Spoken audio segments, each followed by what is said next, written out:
un dîner d'anges. Nouvelle interprétation d'Horace. Paris présente aux yeux des contrastes étranges. On y voit les démons parler comme des anges, et les anges souvent vivre de la façon la plus habituelle aux enfants du démon.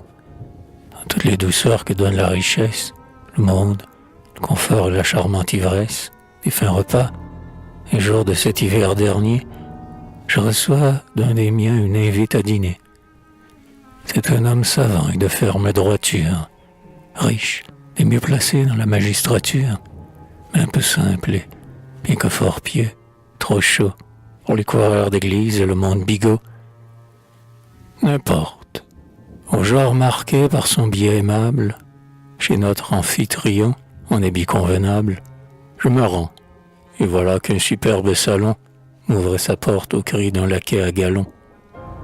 Là, dans un bon fauteuil, près de la flamme active, un foyer monstrueux dont la chaleur avive, tout en causant avec mon hôte un peu distrait, j'attends que des dîneurs le cercle soit complet. L'attente n'est pas longue.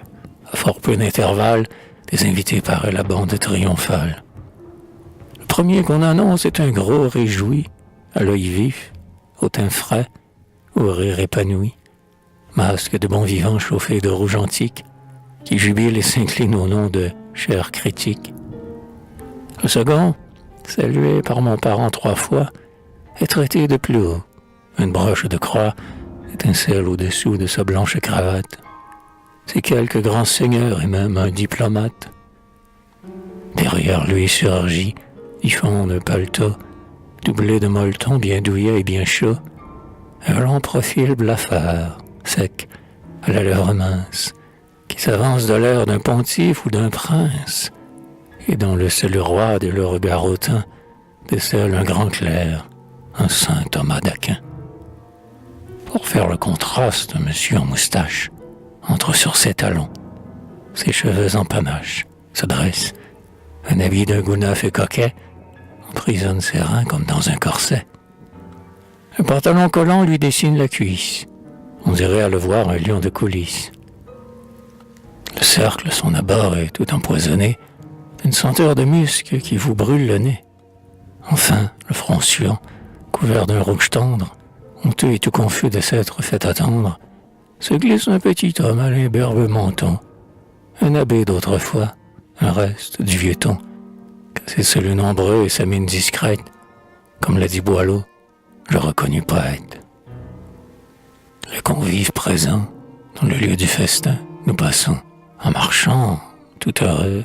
Mon cousin me dit, tu vois la fleur des esprits catholiques, mon cher, écoute bien ces bouches angéliques. Leur pensée solide et leur parler divin. Le service était beau, plat d'argent, d'âme à faim. On s'assied et d'abord circule le madère. Mon convive de gauche, en dégustant son verre, adresse la parole au blond poète heureux. Eh bien, cher Saint-Nazaire, à quand le Saint-Bruno? Le chef-d'œuvre attendu ne se dévoile guère. Et vous, cher Théophraste, à quand vos caractères? Ce que l'on en connaît est d'un si haut ragoût que nous avons au cœur grand appétit du tout.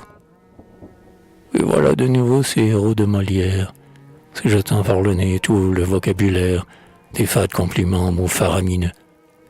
On n'est pas plus piquant, on ne chante pas mieux.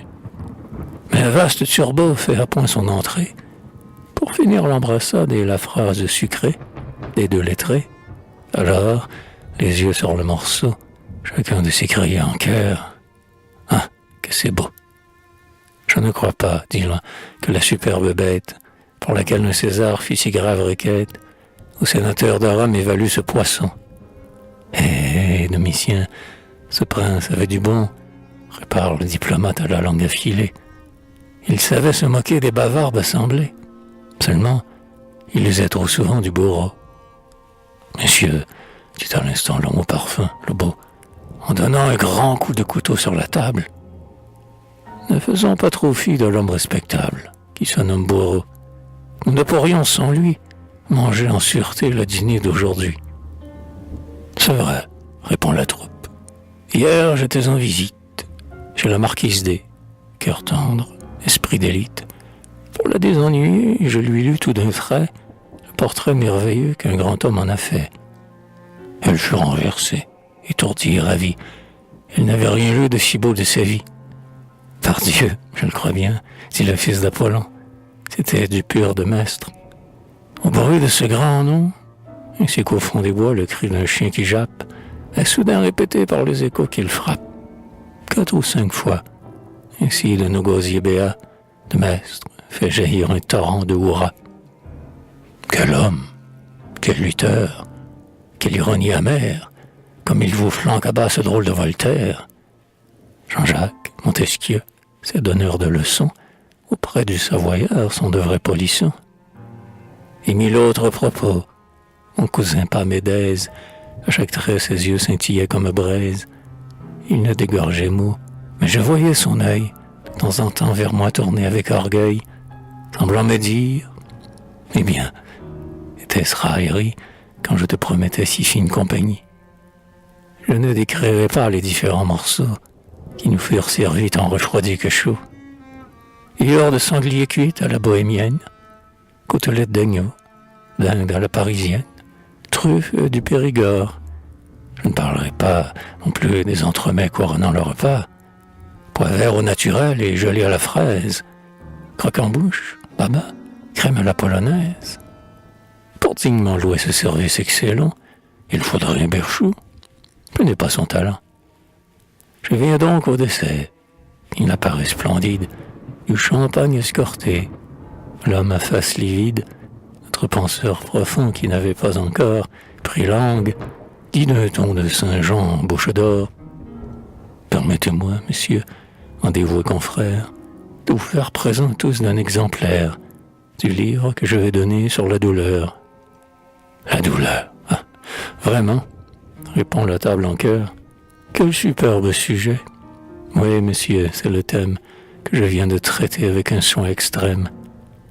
J'en ai sondé le fond d'un regard plein d'amour, saisi tous les côtés, et le contre et le pour, et du tout j'ai conclu que rien sur cette terre, à notre avancement, n'était plus nécessaire. Vous jugerez, monsieur, mais je crois avoir fait de mon mieux toujours être demeuré vrai. Admirable, bravo, dit chacun à la ronde. La douleur, c'est la bêche féconde qui, délurant nos cœurs des penchants vicieux, les prépare à mûrir la semence des cieux.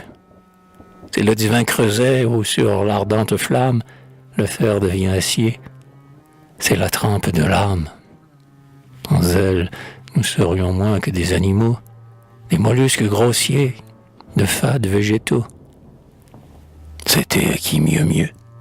Un moment de silence, je profite à mon tour pour doter l'assistance de mon mot. Je dis, messieurs, pour moi, de Dieu, en créant la douleur, j'ignore encore le vœu, mais je le bénis fort de ces pitiés des hommes, et d'avoir fait couler sur le globe où nous sommes tant de flots de bon vin afin de l'y noyer. Mon mot lâché, j'attends l'effet du plaidoyer. Hélas, on aurait dit qu'une flamme effroyable du feu d'enfer venait de tomber sur la table. Tous les yeux aussitôt se dirigent vers moi, étonnés, inquiets, comme saisis d'effroi. Il semble que je fusse une horrible vipère, un scorpion mortel. J'étais plus, un faux frère, filé dans la bande on ne sait trop comment, pour y porter le trouble et l'empoisonnement. Je voyais dans les yeux s'amasser la tempête, des cris, peut-être bien quelques vers à la tête. Redoutant pour lui-même une part des éclats, mon cousin, tout penaud, regardait dans les plats. Pourtant, grâce à l'entrain de notre gros critique, la chose prisonnièrement lugubre et tragique. Monsieur en est encore au Dieu des bonnes gens. C'est un peu vieux, dit-il, mais soyons indulgents. Un jour, comme plus d'un, il brisera l'idole de son printemps. Pour nous, reprenons notre rôle, à notre ami portons une santé d'honneur. Au noble historien de la sainte douleur, au poète inspiré de la grâce suprême, qui, tous, nous doit sauver par un second baptême. Gloire, hommage, succès. Et le vent dans les cieux, son verre étincelant du jus délicieux, il le vide d'un trait. Ce magnifique exemple est soudain imité par les anges du temple.